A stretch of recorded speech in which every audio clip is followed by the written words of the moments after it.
Hello बच्चों, तो कैसे हैं आप लोग। तो दोस्तों, आज आप लोगों की इस वीडियो में स्वागत है। मेरा नाम है शिवम कुमार और मैं इस वीडियो में रासायनिक अभिक्रिया एवं समीकरण के लेक्चर नंबर 2 को पढ़ाने वाला हूं, जो कि रसायन शास्त्र का फर्स्ट चैप्टर है। तो आज का टॉपिक क्या है? संतुलित रासायनिक समीकरण पर क्वेश्चन एंड आंसर। इस पर क्वेश्चन एंड आंसर करेंगे संतुलित रासायनिक समीकरण पर। दूसरा, रासायनिक अभिक्रिया के प्रकार को जानेंगे, अच्छे से समझेंगे। तो चलिए शुरू करते हैं बिना किसी देरी के। तो दोस्तों, हम लोगों ने यहाँ पे एक समीकरण ले लिया है। अब हम लोग समझेंगे क्या? संतुलित रासायनिक समीकरण समझेंगे। संतुलित रासायनिक समीकरण, इसके बारे में हम लोग समझेंगे। तो ये है क्या? हम लोगों ने पिछले क्लास में बताया था कि संतुलित रासायनिक समीकरण ऐसी रासायनिक समीकरण जिसमें तीर चिन्ह के दोनों ओर उपस्थित परमाणुओं की संख्या समान हो, तो उसे हम संतुलित रासायनिक समीकरण कहते हैं। क्या ये संतुलित रासायनिक समीकरण है? यहाँ पे H2 है, O2 है। यहाँ रिएक्शन करने के बाद H2 हो गया और O कितना है? O एक ही है। यहाँ पर अगर नहीं कुछ लिखा होता है तो वो एक होता है, तो एक लिखा नहीं जाता है। तो इसका मतलब ये संतुलित अभी नहीं हुआ है, इसको हमको संतुलित करना पड़ेगा। तो संतुलित करने के लिए सबसे पहले बराबर बराबर करना पड़ेगा। तो हम लोग बराबर कैसे करेंगे? तो बराबर करने के लिए सबसे पहले हम इसको दोबारा लिख देते हैं। अच्छे से समझिए, ध्यान लगा के। नहीं समझ में आता है तो वीडियो को एक बार और देख लीजिए। यहाँ पे H2 है, तो यहाँ पे H2 है, तो H तो हमारा संतुलित हो गया है, H में कोई दिक्कत नहीं। लेकिन O2 है और यहाँ पर O एक है। तो आप लोग सोचेंगे क्या कि हम लोग 2 यहाँ पर लगा दें, लेकिन यहाँ पर आप लोग कभी भी नहीं देखते होंगे कि O के दाएं तरफ लगे कोई परमाणु संख्या दाएं तरफ लगे। ऐसा नहीं हो सकता है, आप डायरेक्ट यहाँ पर लगा सकते हैं। तो यहाँ पर लगाएंगे तो O हमारा 2 हो गया, लेकिन H 4 हो गया। कैसे? 2H और 2 और 2 4 गो H हो गया। तो हमारा H भी 4 गो चाहिए, तो यहाँ पे 2 गो H है, तो H को भी हम यहाँ पे 2 कर देते, पुट कर देते 2। तो यहाँ पे H हमारा 4 हो गया, O 2 है। H 4 है और O कितना हो गया? 2 हो गया। यहाँ पे अगर H2O है, यहाँ पर 2 मिलाने से ये पूरा में 2 हो जाता है, पूरा हिस्सा 2 का हिस्सा हो जाता है। H 4 हो जाता है और O 2 हो जाता है। इस बात क्लियर है आप लोग? बहुत बढ़िया।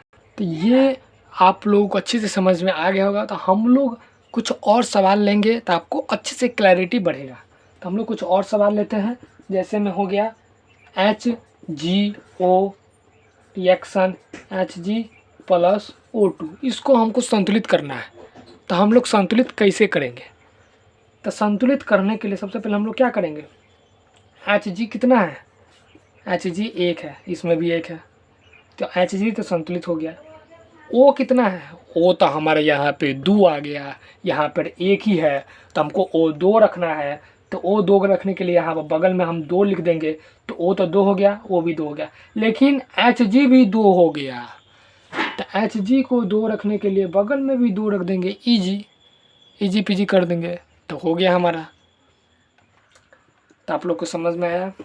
अब अगला और सवाल देखते हैं, और क्वेश्चन देखते हैं। 2 क्वेश्चन कर लिए, फर्स्ट सेकेंड। अब थर्ड क्वेश्चन देखते हैं। थर्ड क्वेश्चन क्या है? KNO3 reaction KNO2 plus O2, इसको कैसे करेंगे? सबसे पहले करने के लिए यहाँ पे लिख देते हैं, ताकि आप लोगों को पता चले कि क्वेश्चन क्या था। सॉरी, इसमें क्वेश्चन नहीं लिख पाया ठीक से। तो चलिए देखते हैं कैसे इसको संतुलित करना है। तो यहाँ पर K कितना है? K 1 ही है, तो K तो हमारा संतुलित है। और N कितना है? N भी 1 ही है, तो N तो संतुलित हो गया। लेकिन O यहाँ पे 3 है, यहाँ पे 2 है, यहाँ पे भी 2 है, तो इस साइड O 4 है, 2 और 2 4 गो O है, और इस साइड 3 गो O है।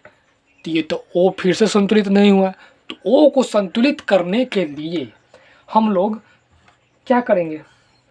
यहाँ पे अगर हम O को संतुलित करने के लिए यहाँ पे अगर हम 2 लगा दें, तो O तो हमारा 3 दूनी 6 हो गया, 6 गो O हो गया। यहाँ पे 4 गो है, अभी भी 2 गो O चाहिए, तो यहाँ पे 2 लगा देंगे, तो हमारा 2 4 गो, यहाँ पे 4 2 6 गो ओ हो गया इस साइड, इस साइड भी 3 दूनी 6 गो ओ हो गया। लेकिन के तो 2 हो गया, यहाँ पे भी 2 हो गया, एन भी 2, यहाँ पे भी एन भी 2। मान लो कि अगर हम ये 2 यहाँ पे लगाते, यहाँ पे भी तो लगा सकते थे, 2 2 4 और 2 6, यहाँ पे भी तो लगा सकते थे, लेकिन हम लोग यहाँ नहीं लगाए, यहाँ लगाए। क्यों लगाए यहाँ पर? कि हम लोग को के भी 2 रखना था, यहाँ पे के 2 हो गया था और एन भी 2 हो गया था, इसलिए हम लोगों ने 2 यहाँ पर लगाए। कोई दिक्कत तो नहीं। तो आगे बढ़ते हैं। तो चौथे क्वेश्चन पे जाते हैं। चौथा क्वेश्चन हम लोगों का क्या है? हमारा चौथा क्वेश्चन ऐसा है, तो इसको हम लोग कैसे बनाएंगे? सेम वही ट्रिक अपनाएंगे, ऐसे ऐसे कर देते हैं। ये आपको दोस्तों एग्ज़ाम में 2 नंबर में बहुत ही आसानी से पूछ सकता है। 90% चांसेज है कि 2 नंबर में 90% चांसेज है कि एग्ज़ाम में 2 नंबर में पूछ दे। तो इसको संतुलित करना है, तो कैसे हम लोग संतुलित करेंगे? तो यहाँ पे एस कितना है? 1 है, यहाँ पे भी 1 है, तो एस तो हमारा संतुलित है। ओ कितना है? 2 है, यहाँ पर 1 ही है, तो यहाँ पे सिंपल 2 रख देते हैं। तो ओ तो हमारा 2 हो गया, तो ओ तो संतुलित हो गया। लेकिन एच 4 गो हो गया, 2 और 2 4 गो एच हो गया, तो सिंपल है, यहाँ पे भी 2 रख देंगे, तो एच भी हमारा 4 हो गया, एच भी 4, ओ 2 सब संतुलित। लेकिन एस इस साइड 2 है, एगो 2 गो अथी एस है, लेकिन यहाँ पे सल्फर मतलब एस 1 गो है, तो 2 लगा देंगे, आंसर क्लियर। तो बहुत बढ़िया बात है, आप लोग को अच्छे से समझ में आ गया होगा संतुलित रासायनिक समीकरण। अब हम लोग आगे बढ़ते हैं, कुछ नया नया टॉपिक को जानते हैं। तो दोस्तों यहाँ पे कुछ फार्मूलाएँ हैं जो कि आपको याद करके लाना है। ये रासायनिक यौगिक है जिसका तत्व हम लोगों ने लिख दिया है हाइड्रोजन का फार्मूला क्या होता है? H2। क्लोरीन का फार्मूला क्या होता है? Cl2। हाइड्रोजन क्लोराइड का फार्मूला होता है HCl। बेरियम क्लोराइड का BaCl2। एल्यूमिनियम सल्फेट का Al2SO4 का होल थ्राइस। फिर से बोलता हूँ, Al2SO4 का whole thrice. Barium sulphate BaSO4। Aluminium chloride AlCl3। Sodium Na। Oxygen O2। जल H2O। Sodium dioxide NaOH। Magnesium oxide MgO। Sulphuric अम्ल या हाइड्रोजन सल्फेट H2SO4। दोस्तों आप लोगों को पता है तत्वों में सबसे भारी तत्व कौन सा है? सल्फ्यूरिक अम्ल, जिसे हम लोग इंग्लिश में सल्फ्यूरिक एसिड भी बोलते हैं। इसका फार्मूला होता है H2SO4। 14वां क्या है? Zinc sulphate ZnSO4। Carbon dioxide CO2। Carbon monoxide CO। ये आप लोगों का होमवर्क है, इसको याद करके लाना पड़ेगा, तभी आप लोगों को अगला क्लास समझ में आएगा। तो अगला टॉपिक हमारा क्या है? रासायनिक अभिक्रिया के प्रकार। रासायनिक अभिक्रिया होते कितने प्रकार के? तो दोस्तों रासायनिक अभिक्रिया 2 प्रकार के होते हैं। कितने प्रकार के होते हैं? 2 प्रकार के होते हैं। कौन कौन? फर्स्ट है हमारा संयोजन अभिक्रिया। फर्स्ट क्या है? संयोजन अभिक्रिया। सेकेंड क्या है? वियोजन अभिक्रिया। सेकेंड क्या है? वियोजन अभिक्रिया। तब फर्स्ट है हमारा संयोजन अभिक्रिया, सेकेंड है वियोजन अभिक्रिया। आइए इसको अच्छे से परिभाषा के साथ समझते हैं। तो दोस्तों संयोजन अभिक्रिया को हम संश्लेषी अभिक्रिया भी बोलते हैं, इंग्लिश में कॉम्बिनेशन ऑन रिएक्शन भी बोलते हैं। इसका परिभाषा क्या है? ऐसी रासायनिक अभिक्रिया जिसमें 2 या 2 से अधिक पदार्थ, तत्व या यौगिक मिलकर एक नए पदार्थ का निर्माण करते हैं, उसे संयोजन अभिक्रिया कहते हैं।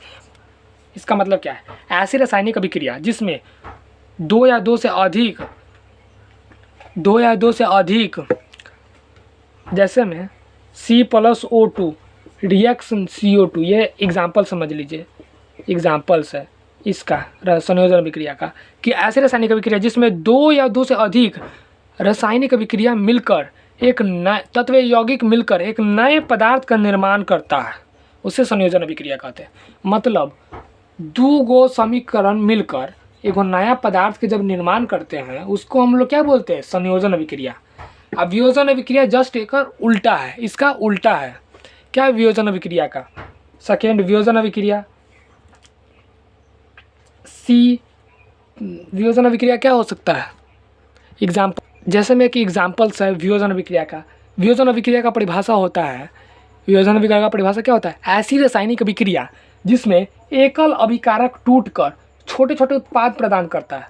जस्ट इसका उल्टा है, मतलब एकल अभिकारक टूटकर जो छोटे छोटे उत्पाद प्रदान करते हैं उसे हम वियोजन अभिक्रिया कहते हैं। जैसे में CaCO3 reaction CaO plus CO2। Clear. तो इसको हम नोट्स में कैसे लिखेंगे, आइए आपको अच्छे से नोट्स देता हूँ, आप उसका स्क्रीनशॉट ले लीजिएगा ताकि आप लोगों को अच्छे से समझ में आए। चलिए देखते हैं। ये है संयोजन अभिक्रिया, इसका आप लोग अच्छे से स्क्रीनशॉट ले लीजिए। और ये है उसके संयोजन अभिक्रिया का कुछ एग्जांपल्स, ये एग्जांपल्स इसका भी आप लोग स्क्रीनशॉट अच्छे से ले लीजिए। और अर्थात करके कुछ दूसरा परिभाषा भी लिखा है, अगर जो दोनों में से जो परिभाषा आपको अच्छा लगे वो आप याद कर सकते हैं, कोई दिक्कत नहीं है। आपका वियोजन अभिक्रिया है ये भी आप परिभाषा नोट कर सकते हैं, स्क्रीनशॉट ले लीजिए। और इसका कुछ एग्जांपल्स है, एग्जांपल्स कुछ इस टाइप का है, आप लोग अच्छे से नोट कर लीजिए। नीचे नहीं जाना है, यहाँ तक ही नोट कर ले। नोट करने के बाद इस नोट नहीं कीजिए, स्क्रीनशॉट ले लीजिए, बाद में आप लोग नोट कर लीजिएगा। ओके। तो दोस्तों यहाँ पे कुछ मैंने होमवर्क दिया है, इसको आप लोग इसको क्या करना है, संतुलित करना है, संतुलित करना है। H2O plus Cl2 reaction HCl plus O2 इन चारों को बना के लाना है घर से। अगले लेक्चर में मैं इसका सॉल्यूशन प्रोवाइड करवाऊँगा। ओके। कुछ और होमवर्क है जो मैं आपको देना चाहता हूँ, जो कि आपको याद करके लाना है। तो वो होमवर्क हमारा कुछ इस टाइप का है। तत्व के नाम है, अंग्रेजी नाम है, इसका अंग्रेजी नाम को नहीं याद करना है। संकेत है, सिंबल, वो भी याद करना है। परमाणु संख्या याद करना है, परमाणु भार नहीं याद करना है, आपको सिर्फ परमाणु संख्या याद करना है। मेन परमाणु संख्या है, ये एग्जाम में 100% पूछता है। तो हाइड्रोजन का H परमाणु संख्या 1, हीलियम का He परमाणु संख्या 2, कम से कम 10 तक याद करके लाना है, नियोन तक। ठीक है, ये आपका होमवर्क हो गया। ओके, आज के लिए इतना ही। Okay, bye.